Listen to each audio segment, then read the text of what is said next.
नमस्कार दोस्तों, स्वागत है आपका हमारे चैनल पर। किस वीडियो में हम करने वाले हैं एनालॉन आईपीओ का फुल रिव्यू। जानेंगे इस कंपनी से जुड़े हुए सारी डिटेल्स को स्टेप बाय स्टेप और एंड में हम अपनी एनालिसिस करेंगे और पता लगाएंगे कि ये आईपीओ आपके लिए कैसा रहेगा। इसी के साथ हम जानेंगे कि इस आईपीओ के अंदर पैसा बन सकता है या फिर नहीं। देर किस बात की, इस वीडियो को लाइक करिए, चैनल को सब्सक्राइब करिए। चलिए इस वीडियो को शुरू करते हैं। सबसे पहले जानते हैं कंपनी के बारे में कि ये कंपनी करती क्या है और इसका बिजनेस मॉडल क्या है। एनालॉन हेल्थ केयर की जो शुरुआत थी वो 2013 के अंदर हुई। ये कंपनी केमिकल मैन्युफैक्चरिंग का काम करती है, खास तौर पर फार्मास्यूटिकल इंटरमीडिएट्स और एक्टिव फार्मास्यूटिकल इंग्रेडिएंट्स यानी एपीआईज बनाती है। जिनको एपीआईज के बारे में नहीं पता तो मैं उनको यहाँ पर एक चीज बताना चाहूंगा। एपीआईज का मतलब ये होता है कि खास तौर पर एक प्रोडक्ट होता है, उस मेडिसिन के अंदर जो काम करने वाला जो मेन प्रोडक्ट होता है उसी को हम एपीआई बोलते हैं। अब ये कंपनी कस्टम मैन्युफैक्चरिंग भी करती है, यानी कस्टमर्स के हिसाब से कॉम्प्लेक्स केमिकल्स बनाती है। इनके कुछ प्रोडक्ट्स को फॉरेन कंट्रीज से भी अप्रूवल मिल चुके हैं। ये कंपनी 21 अप्रूवल्स अभी भी फाइल कर चुकी है और आगे भी इस कंपनी के नए नए अप्रूवल्स चल रहे हैं। ये कंपनी अपनी क्वालिटी पे काफी ज्यादा ध्यान देती है। इस कंपनी के पास टोटल 4 लैब्स हैं, 34 मेंबर्स की एक टीम है जिसके अंदर 24 लोग साइंस ग्रेजुएट है। ये तो हमने देख लिया कि कंपनी करती क्या और इसका बिजनेस मॉडल क्या है। अब हम जानते हैं इस आईपीओ से जुड़े हुए सारे इंपॉर्टेंट डिटेल्स के बारे में। शुरुआत करते हैं इसके आईपीओ के टाइमलाइन से। आप स्क्रीन पर देख सकते हैं। अगर मैं बात करूंगा इस आईपीओ की ओपनिंग टाइम की तो ये 26 अगस्त से लेकर के 29 अगस्त तक का रहने वाला है। आप इसके बीच में इस आईपीओ के अंदर अप्लाई कर सकते हैं। इस आईपीओ की जो अलॉटमेंट है वो 1 सितंबर को देखने को मिलेगी और इसकी जो अलॉटमेंट है वो के फिनटेक के साइट पर मिलेगी, जिसका मैंने लिंक ऑलरेडी अपने डिस्क्रिप्शन में मेंशन कर दिया है। आप वहां पर क्लिक करके जाकर के चेक कर सकते हैं। रही बात इस आईपीओ के रिफंड्स की तो वो 2 सितंबर को हो जानी है। जिन लोगों को आईपीओ अलॉट नहीं हुआ है तो उनके जो रिफंड है वो इनिशिएट कर दिए जाएंगे। अब हम बात करते हैं इस आईपीओ के लिस्टिंग की तो वो 3 सितंबर को देखने को मिलेगी, यानी 3 सितंबर को सुबह 10 बजे इनके शेयर्स के अंदर आप बाय सेल कर सकते हैं।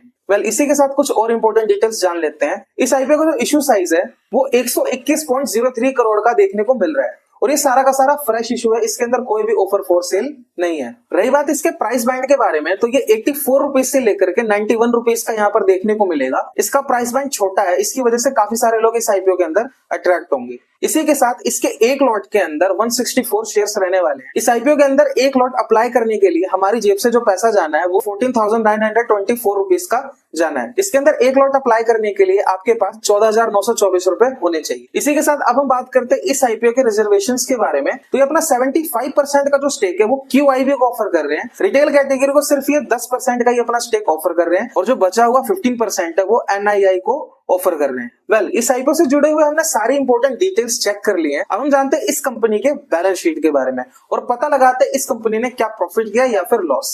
अगर मैं बात करूं इसके असेट्स की तो 2023 के अंदर मार्च में 111 करोड़, 2024 में 128 करोड़ और 2025 में ये इंक्रीज होकर हो जाते हैं 181 करोड़, यानी कुल मिलाकर इसके असेट्स अच्छे देखने को यहाँ पर मिल रहे हैं। इसी के साथ अब हम बात कर लेते हैं रेवेन्यू के बारे में, यानी वो पैसा जो कंपनी के कारोबार से कंपनी के पास आया। तो 2023 के अंदर 113 करोड़, 2024 में 66 करोड़ और 2025 में 120 करोड़। 2023 से लेकर के 2024 में इसका जो रेवेन्यू है वो काफी ज्यादा डिक्लाइन यहाँ पर देखने को मिल रहा है, लेकिन 2024 से लेकर 2025 में इसका जो रेवेन्यू है वहां पर अच्छा खासा जंप देखने को मिल रहा है। इसी के साथ बात करते हैं इस कंपनी के प्रॉफिट आफ्टर टैक्स की, यानी वो पैसा जो कंपनी का एज अ प्रॉफिट बचता है। तो मार्च 2023 के अंदर कंपनी का जो प्रॉफिट था सिर्फ 5 करोड़ का था।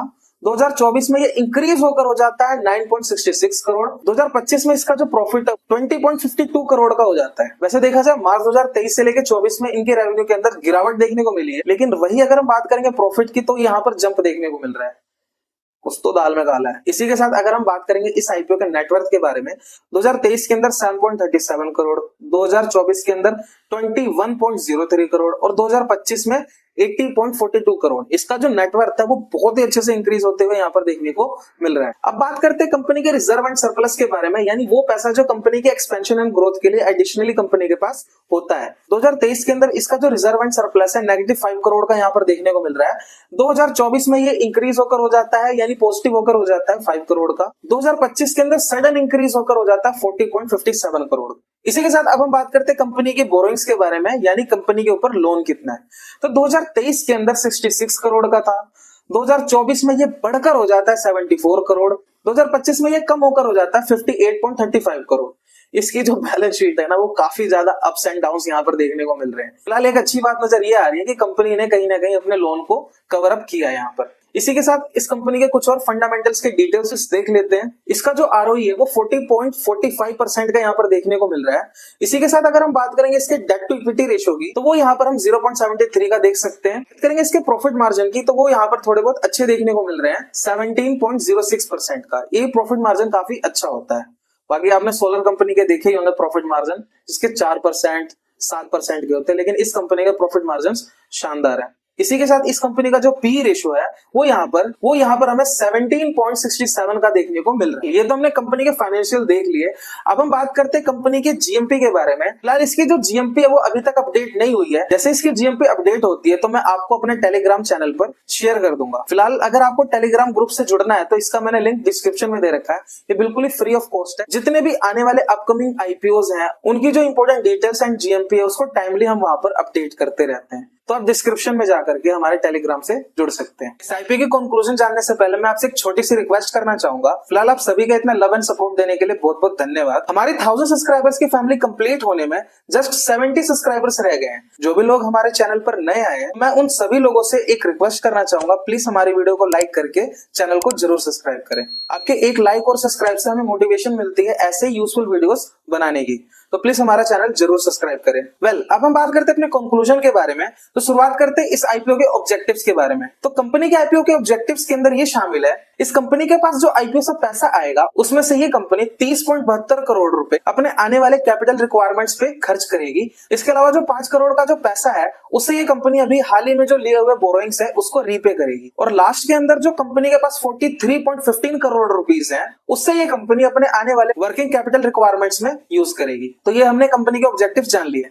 अब हम बात करते हैं इस कंपनी के बैलेंस शीट के अंदर कुछ खास चीजों की। तो कंपनी का जो रेवेन्यू है वो मार्च 2024 से लेकर के मार्च 2025 तक में यहाँ पर 81% से इंक्रीज हुआ है। इसी के साथ अगर हम बात करेंगे कंपनी के प्रॉफिट्स की, वो यहाँ पर 112% से इंक्रीज होते हुए देखने को मिल रहे हैं। फिलहाल कंपनी के ऊपर 58 करोड़ रुपीस का लोन है, पर इस कंपनी के पास 40.57 करोड़ रुपीस की रिजर्व एंड सरप्लस भी मेंटेन होते हुए यहाँ पर देखने को मिल रहे हैं, जिससे ये चाहे तो कहीं ना कहीं अपने लोन को रीपे कर सकते हैं। रही बात कंपनी के प्रॉफिट मार्जिन की, तो कंपनी का जो प्रॉफिट मार्जिन है वो काफी शानदार यहाँ पर देखने को मिल रहा है, जो कि 17.06% का। हमें यहाँ पर मार्च 2023 से लेकर के मार्च 2024 इस कंपनी के जो रेवेन्यूज है उसके अंदर गिरावट देखने को मिली थी, लेकिन इसके बावजूद भी इस कंपनी ने अपने प्रॉफिट को मेंटेन किया। उसका मेन वजह यही है, कंपनी के जो प्रॉफिट मार्जिन है वो काफी ज्यादा शानदार है। कंपनी के फाइनेंशियल्स और कंपनी का बिजनेस मॉडल यहाँ पर ठीक नजर आ रहा है। फिलहाल इसके बैलेंस शीट से और इसके बिजनेस मॉडल से कंपनी काफी ज्यादा शानदार देखने को मिल रही है। देखने वाली ये बात होगी कि इस कंपनी का जो जीएमपी है वो कैसा रहने वाला है। अगर इसका जीएमपी अच्छा देखने को मिलेगा तभी इसके अंदर अप्लाई करने का फायदा है। अगर आपको इस आईपीओ के अंदर अप्लाई करना है तो आप इसकी जीएमपी को चेक करके अप्लाई करने का सोच सकते हैं। तो आप समझ ही होंगे इस आईपीओ के अंदर क्या करना है। इसी के साथ यहाँ तक वीडियो देखने के लिए आपका बहुत बहुत धन्यवाद। अगर आपको ये वीडियो पसंद आए तो प्लीज इसको लाइक करके चैनल को सब्सक्राइब कर सकते हैं। मिलते हैं हम किसी और वीडियो के अंदर, तब तक के लिए आप अपना ख्याल रखिए। जय हिंद, गुड बाय।